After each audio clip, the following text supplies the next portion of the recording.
Hello and welcome to Puppeteer Painting Studios Tomb King Army vlog. What I'm going to talk about today is the progress of my Tomb King's army. As you can see, it's a modest force at the moment. This is all I have painted. First up, we have the unit of 20 archers.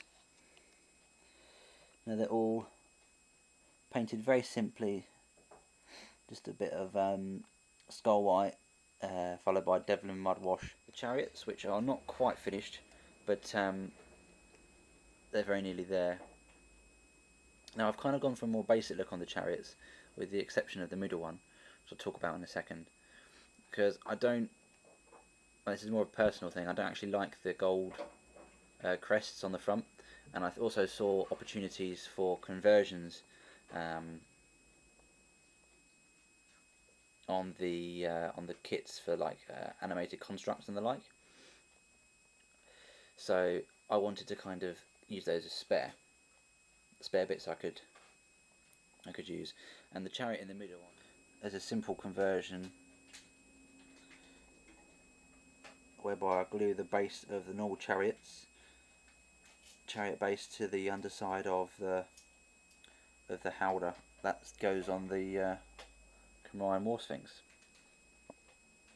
It's quite simple, as I say, but I think it's really effective and makes a great unit champion chariot, or more importantly something I might use for a hero at some point later on. And then lastly we've got the two characters that I've finished painting.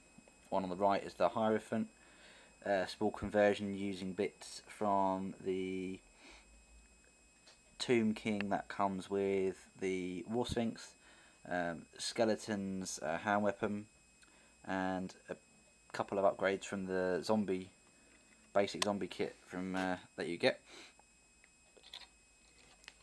Oops. Yeah, just show you the hand there. Just because I wanted to include some sort of withered flesh on it, as he is the Hierophant.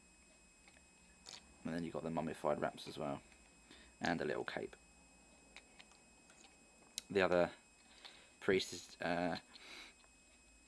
just the regular leash priest, again with the little upgrades from the zombie kit, and a random skull. As anyone who's bought Tomb Kings will know, you get far more skulls than you could possibly ever use, so it's good to find a use for them somewhere.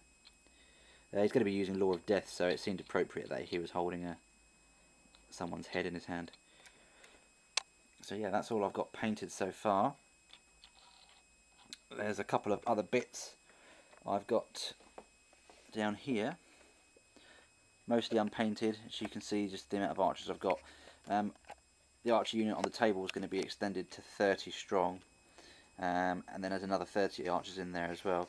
And I've also started converting my own tomb guard, find a good one to show you, from bits of the Skeleton Warrior box set and the chariots. So he's got the chariot legs and the spearman's arm with the hand weapons that you get in the kit, just on the top to make a halberd, a bit of green stuff to make the connection look a bit better, and then a slightly more important looking skeleton head, and then the tomb guard upper body from the War Sphinx kit, green stuff on the shield just because there was a bit of damage on there, paved it over.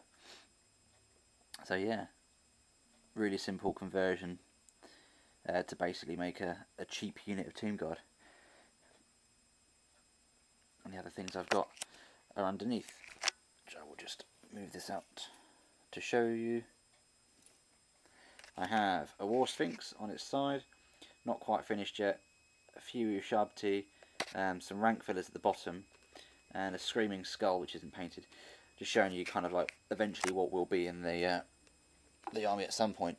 But the main reason I'm showing you all this is again another cheap conversion that I've done, mainly for use in casual games.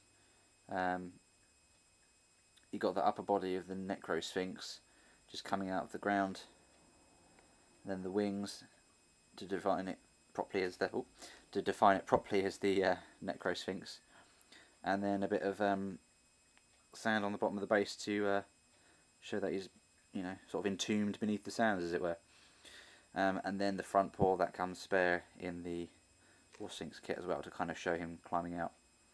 I mean, on a technical note, probably not something that you could get away with at tournaments, because there is the risk of someone's calling you out for modelling for advantage. But in casual games, you know, I think when you have a model like that, you've got to be a bit more generous in terms of line of sight, and say, yeah, you know, it would be a bit taller, so I'll give you that shot that you wouldn't normally actually be in line for, you know, in range for, or be able to see. So, you know, with a bit of a friendly gesture on your side, then it's easily avoided any kind of conflict.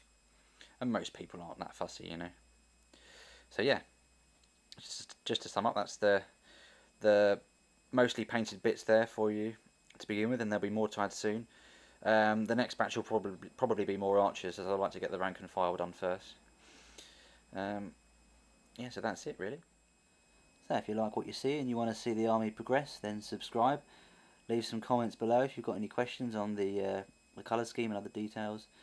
And yeah, check out my my website for more pics and other things of what I produce. And stay tuned for more.